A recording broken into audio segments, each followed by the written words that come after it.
episode of Million Dollar Memberships Podcast. We are at the end of the month, which means we are buckled in today for our Q&A episode. I'll be answering questions around audience building and if you need a big audience first before starting a membership, how many members you actually need to make your membership profitable, what a real sales strategy looks like in the membership world, and how to get members predictably through one. If you should have a free community alongside your paid membership. It's a good one, so let's get into it. Welcome to the Million Dollar Memberships Podcast, where we help entrepreneurs like yourself start, grow, and scale multiple 6- and 7-figure online memberships with simple, step-by-step strategies that actually work. Your life is about to get so good. Let's dive in. Hello, everyone. Welcome back to the podcast. I'm so excited to be here, and I'm excited you are here as well. If you're new here, hi, my name is Paige. I have been building online membership communities since 2019, and this is the podcast you want to listen to if you are also building your own online membership community. We talk about strategies for very, very beginners. If you are someone who's just thinking of starting a membership and don't know where to start, all the way to those of you who are already at multiple 6 figures, scaling to 7-figure online memberships. And on the last Monday of every single month, I do a Q&A episode, which is where I basically just take your questions that you've submitted throughout the month, whether that's on my Instagram, if you post them on my questions box that I do on my stories.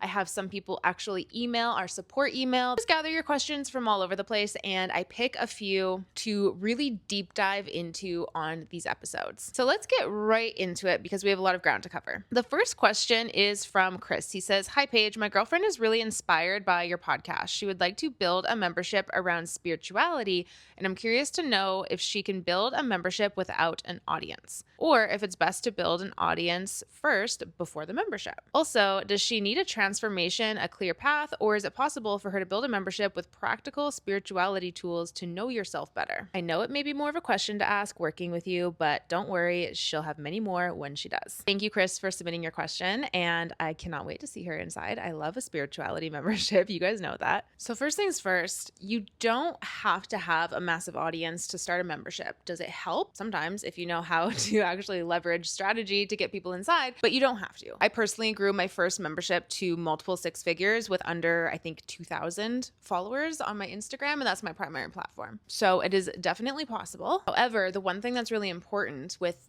not only if you have a small audience, but with any membership, is you have to have a really clear transformation. So I know that in this question you said, can it be broader? It definitely, your membership can be broad in terms of what you do inside of your membership can be broad. There can be many different aspects to your membership, many different things you talk about, and there probably will. Inside Million Dollar Memberships Club, for example, there's so many things that we cover because obviously to grow a membership from $0 to 7 figures, there's a lot of in between. So there's so many things that we cover, but the transformation, that's a very clear transformation for this membership in particular. Even if she's going to be covering a ton of different stuff inside of the membership, that transformation needs to be very, very specific of what that membership actually does for people. And when I say specific, I mean like real life examples. It cannot just be something along the lines of, I have this spirituality membership, and at the end of it, you are just going to live a very elevated and vibrant life. That, sure, someone might live a very vibrant life, but that's so unspecific, I actually don't know what that means. It's so broad that it actually means nothing to me. I would really encourage her to look at overall, what are some very tangible results that come from this membership? When someone enters the membership, what are they feeling? What are they struggling with? What are those real life examples that they're struggling with? Maybe feeling very lost on their path. They know that there's something more out there, but they just don't know what. They want to feel connected to something spiritually, and they have no idea how to start. That is very, very specific. And then you're doing the exact same thing for that result. What are they going to feel afterwards? How are they going to live afterwards, etc. Now, let's get into the audience thing. Because while you don't need a big audience to start, if nobody knows about your membership, you also can't get people inside of your membership. So there is a little bit of a fine line there. If you are starting a membership and you don't have a big audience, it's not necessarily a bad thing, because here's one perk of that is when you start a new membership, it actually can be really beneficial to start with a smaller group, because when you start your membership, you're figuring it out with your members. It's the first round of your membership. You've never actually been inside of the membership. Your members haven't been inside of the membership. You don't know what's going to work, what's not going to work. And this is something that you have to just trial and error. Even if you have strategy to start your membership, you have to actually dive into your own community and see what the reaction is, what they're loving, what the vibe is inside of there, the energy that you're trying to cultivate in there. And that can actually be better to do with a smaller group. If you don't have any audience at all, you can really tap into places like your family, your friends, your just personal network. Those are most likely going to be your founding members. But like I said, visibility still matters. And if you are planning on going all in on your membership, you have to make sure visibility is one of those core focus points for you. Again, if nobody knows about it, nobody's going to sign up for it. Visibility is the oxygen to your membership. Now, the one thing I wouldn't do is if this is something that she's really wanting to start, and maybe she does have a little bit of an audience, but it's not a massive audience, don't let that be the thing that really holds her back. That first year of your membership, there's so much editing and rearranging and tweaking and making better and adding things and taking things out that honestly, I always just tell people, get that first year out of the way. Like put it out there messy, but have these foundational things in place, right? You don't want to be wasting your time for a year, but also don't hold yourself back thinking that there's going to be a more perfect time. And for you or anyone listening who's in this spot,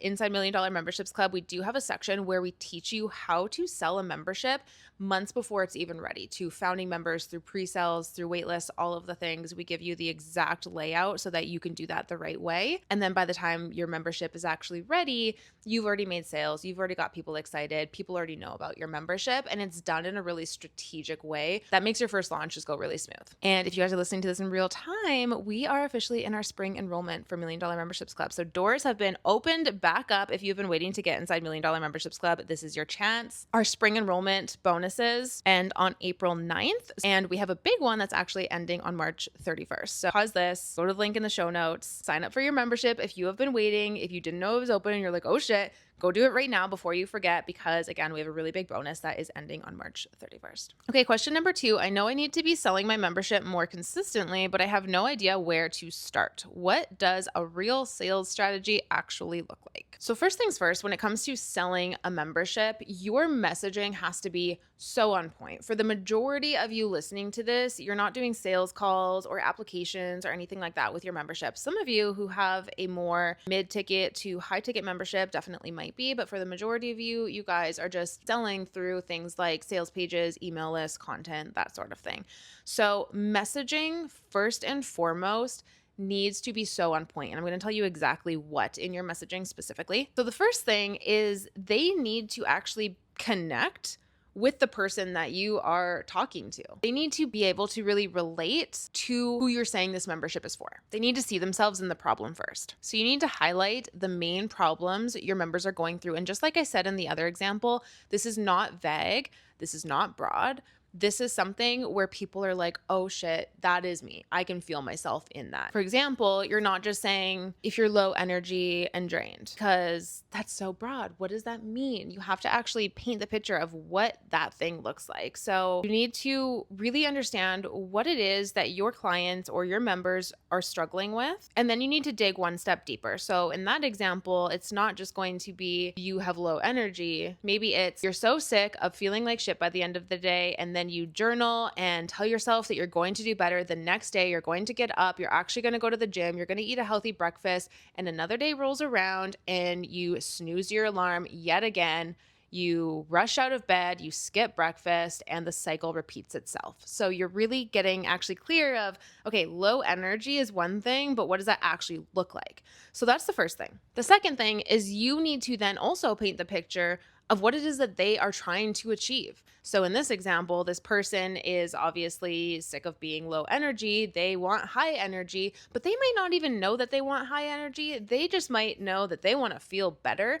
And that's how you have to explain it to them. So instead of saying your life is going to get exceptionally better, being inside of this membership, you need to paint the picture. So maybe it's you go to bed at a decent time and you actually fall asleep because your body is finally synced up with a healthy cycle. You set your alarm early, but half the time you actually wake up before your alarm because you're so energized and you're so excited to start the day that you basically jump out of bed and get right into your routine. It doesn't feel hard. It doesn't feel resistant because it's a routine that you have finally, after so many years of not being able to find a routine, you found something that works for you. That is very specific. That is like actually painting a picture, but you can see how you want to more so visually paint a picture for someone rather than just saying your life is going to be better. Now that you have really gotten clear on the problem and you've painted that picture, and then you've really gotten clear on the transformation, what your membership helps people with, and you've really painted that picture, the third thing is you have to now connect the dots. This is really important. If your member sees your result, your transformation, the thing that your membership is promising, but then it feels so out of reach for them that they, even though they want it, they don't know if that's actually possible for them.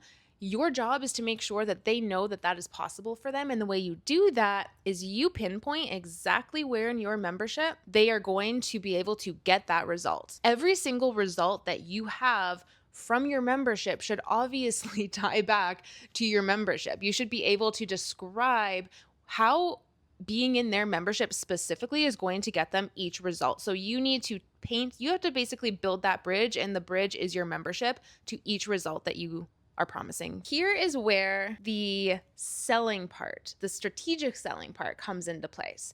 If you are trying to do this all through email and social media, yeah, you might get some sales here and there, but it's probably going to feel pretty unpredictable, or it could just be a little bit underwhelming. The thing with social media and trying to sell on social media all the time is it is just such a fast-paced platform that half the content that you put out, people are going to miss, or they're going to love it and have like these great intentions of doing something about it, going to work with you. But then the next reel or the next TikTok is already in front of their face and they're on to the next thing. It is so hard to stay focused on those apps. And so knowing that, you have to make sure that you are taking your people, your hottest leads, your warmest leads off of social media and into some sort of world of your own. This is something inside $1 Million Memberships Club we call incubator events. Taking your leads, your cold leads, your hot leads, and you are putting them in an incubator, warming them up until they are hot and they are ready to go inside of your membership. This is going to be how you actually strategically sell your membership, is by nailing your messaging, and then bringing people off of a platform, giving them even more value so that they trust you.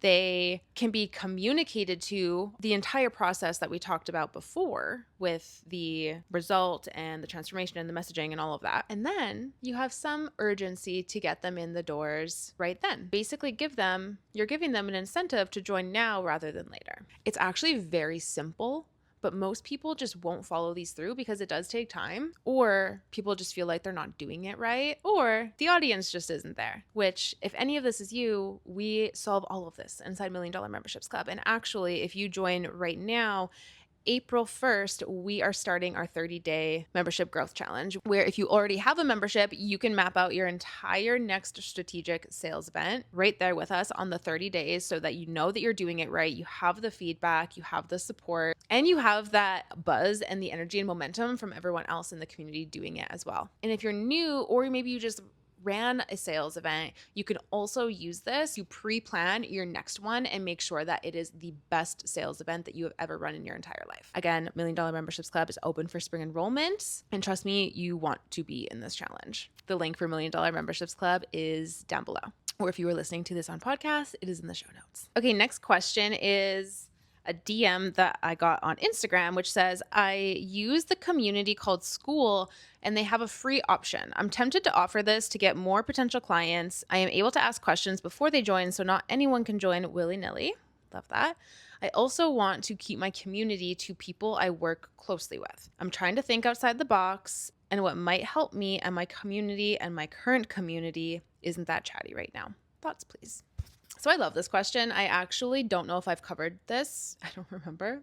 But if I haven't, dang, because this is actually something I get asked a lot. And I actually have a lot of members inside $1 Million Memberships Club who use this approach as well, who have a free community. And honestly, it's basically the same thing as if you were to use a podcast or YouTube or whatever else as like a bigger platform, like I'm doing right here. Biggest thing, if you are going to do a free community and a paid community, is there needs to be a very clear distinction of free and paid. It can be very tempting to put so much into your free community and be in there all the time and show up live in there all the time and do all these things because you want people to see the value of your membership and you want them to upgrade their membership. But the thing is if you are putting so much into your free community, how much more are you going to have to put into your membership in order to have a very clear value gap? Now, this is not to say you can't put value inside of your community. You just need to be really strategic about it. And you have to have your boundaries with it, obviously. Since it's free and people can come in freely, obviously you also are going to want to have some sort of moderation happening inside of your community, whether that is you to begin with or you have a community manager in there.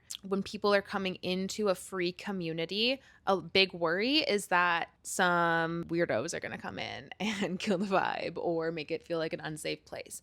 And so a huge thing that you need to make sure that you do is you have guidelines of exactly the rules of the community. And if these rules are broken, that is how you get kicked out of the community. So you want to make sure that that is very, very clear when people join and that you just have someone moderating it to make sure it stays a safe community if it's free and it's something that just anyone can join. Now, the biggest mistake though that I see people make when they have a free community is they gather a free community, just like you are saying here, with the hopes that this is going to show people the value of being inside of a community of yours and hopefully go into your paid. But then something I see a lot of people do is they get the community, they put effort into it, they show up live in there, they do engagement posts in there and all of the things, but then they don't actually have a strategy to get people into the paid. They're just kind of hoping this will be enough. And unfortunately, it's almost never that way. So you really need to treat your free community as more of a tool and a strategy. And you need to put the offer out there with that strategy. It's not just every day, hey, join my paid community. It's strategically, when you are getting people into your free community, when you are promoting your free community and getting people inside of there. And then you also know when you are taking that new wave of people who got in there, how long they're going to stay in there before you do a strategic sales event to get them into your paid. So there needs to be an actual sales plan in place. When I say sales plan, when you sales plan for the year or the quarter or whatever, that sales plan actually determines all of your other plans. It determines when you need to do a visibility push. So in this case, when you need to get people signed in to your free community, because you're then going to have to be telling people about your free community as well, right? So when are you going to do that? When are you going to do things inside of your membership to make sure that that's always being nurtured and updated and all of the things? So when you plan sales events, it actually shows you when you need to do all of these other things. So 100%, you can definitely have free communities. I love free communities. You just have to be strategic about it and make sure that you're treating that as still an audience and you are doing strategic sales events to get those people over into your paid. Now, again, we have our challenge coming up inside $1 Million Memberships Club. It would literally be the perfect challenge for you because inside of this challenge, we're mapping out exactly this. We're determining where your people are. Are they on a podcast, YouTube, free community, Instagram, TikTok? Where are your people? And what is the sales plan that we are going to put in place so that you can always consistently, repeatedly get them into your paid offer. We're getting really in depth into the actual strategies you can choose from. We're giving you all of the strategies, plus obviously the how to do it, templates, that kind of thing. We're going to talk about sales strategies that you can do to kind of cushion your biggest ones so that you always are selling your membership, even behind the scenes sometimes. And like I said, everything that you do inside of your membership, every single focus point you do, whether it's visibility, sales, nurturing your community, all of the focus points, dates for everything you're ever going to do really do stem from when you're going to be be doing sales events. So this is going to be an absolutely incredible challenge for you, for anyone listening. Really encourage you to get in for this. Next question is, how many members do I actually need to make a membership business profitable? So first things first with this is it all depends on obviously how much you are pricing your membership. Are you going for a very low ticket membership, something under $100 a month? Are you looking at doing something like a mid ticket, maybe around $200 to $500 a month? Or are you going to go with the high ticket membership model, something over $1,000 a month? Low ticket to like a lower mid ticket is something that is going to take longer to be profitable. But as you continue to nurture it, continue to scale, continue to build throughout the years, that is something that can just be so profitable in a way where you are making extremely high income and really not having to do too much because it's very hands off. Whereas if you are going to be going with a higher ticket membership, if you're doing a high ticket membership, it's because there's going to be high support in there, whether that is from yourself or whether you are paying a team to do that support. Obviously, this is something that can be a lot faster to grow, but then it's looking at making sure that you are able to keep up that level of support. So that's just kind of a side tangent there. But when we get into this basic business economics, we're looking at what is your profit, what are your expenses every month, and what is your take home. The nice thing about a membership business, especially an online membership business, is it's pretty low startup cost compared to a lot of other business models. I mean, at the start, your platform is usually going to be your highest expense. Something like Kajabi, which is what we use, that can run you around $2,000 to $4,000, give or take, a little bit more, a little bit less every year, which honestly is like pennies compared to a lot of other businesses and their startup costs. And then there's just other little costs that you have to take in mind. So like now AI, all the different AIs that you can get, Canva, website subscriptions, email subscriptions, contractors as you grow. If you're just starting out, you can be really scrappy and then hire as you go. But really, you need to know how much is your membership going to be. Is it low ticket, mid ticket, high ticket? And what are those essential expenses that you need to be able to run your business? We need to look into things like taxes and all of that kind of shit, but I'm not going to get into that here. Then from there, you can really look at your take home. So I kind of have a feeling this question is more so geared towards like what actually goes into running a membership. I'm not quite sure, but I'm guessing because I feel like you would know how to calculate how many members you need based on like the goal that you want. So I'm just going to take a wild guess and assume. So some basic minimal costs. I made a little list here. Number one, your membership platform. Kajabi, School, Money Networks, whatever you're going to choose. Again, roughly that's $200 a month to $2,000 to $4,000, give or take a year. Email marketing tool, if it's not included in your platform, personally, that's why I like Kajabi, is because they have everything all in one. Basic AI tool, Manus, Claude, ChatGPT, domain and website hosting, $30 to $50 a year. Now, as you start to scale, that's when you're obviously going to start getting a little bit more advanced costs. This could be a video editing software or a contractor editor, a virtual assistant or a community manager, paid ads as you really start to scale. As you start to bring on team, maybe you start to upgrade from your free subscriptions from your project management tools like Asana or Notion, and you do paid to work better with your team. Payroll tools, Zoom, and they all kind of add up. But honestly, when you are first starting your membership, try and get a platform that is all in one so that you don't have a million subscriptions that you're paying for. Understand what you personally need to make after all of your expenses, taxes, everything, and then that becomes your baseline member goal to start. Very minimal, bare minimum. At the end of the day, membership communities can be one of the most profitable online business models you ever do. And depending on the support, it can be one of the most freeing business models that you have. When you build a membership and you do it the right way and you really aim to build a world, to build a legacy, to build something that people can truly grow in and want to stay in long term. This is something that truly will build you generational wealth. And I know it's so cliche to say like build this life that you love, but it is so true for memberships. Anyways, thank you guys for sending in your questions. I love getting questions from you. I love to see what you're working on. I love to see where your sticky points are. And obviously it helps me create content on the channel and podcast that you actually need. But as we wrap it up here, I want to remind you that we are open for our spring enrollment inside $1 Million Memberships Club, which means we have insane bonuses, including a absolutely insane bonus for our annual memberships. And the price for that is going to be going up March 31st. And then all of the bonuses go away April 9th. So if you are serious about growing your membership this year, I highly encourage you to come join us inside $1 Million Memberships Club. And again, we are starting our April sales and membership growth challenge on April 1st. And that is going to be an incredible one. So I hope to see you there, and I will see you in the next episode. Bye.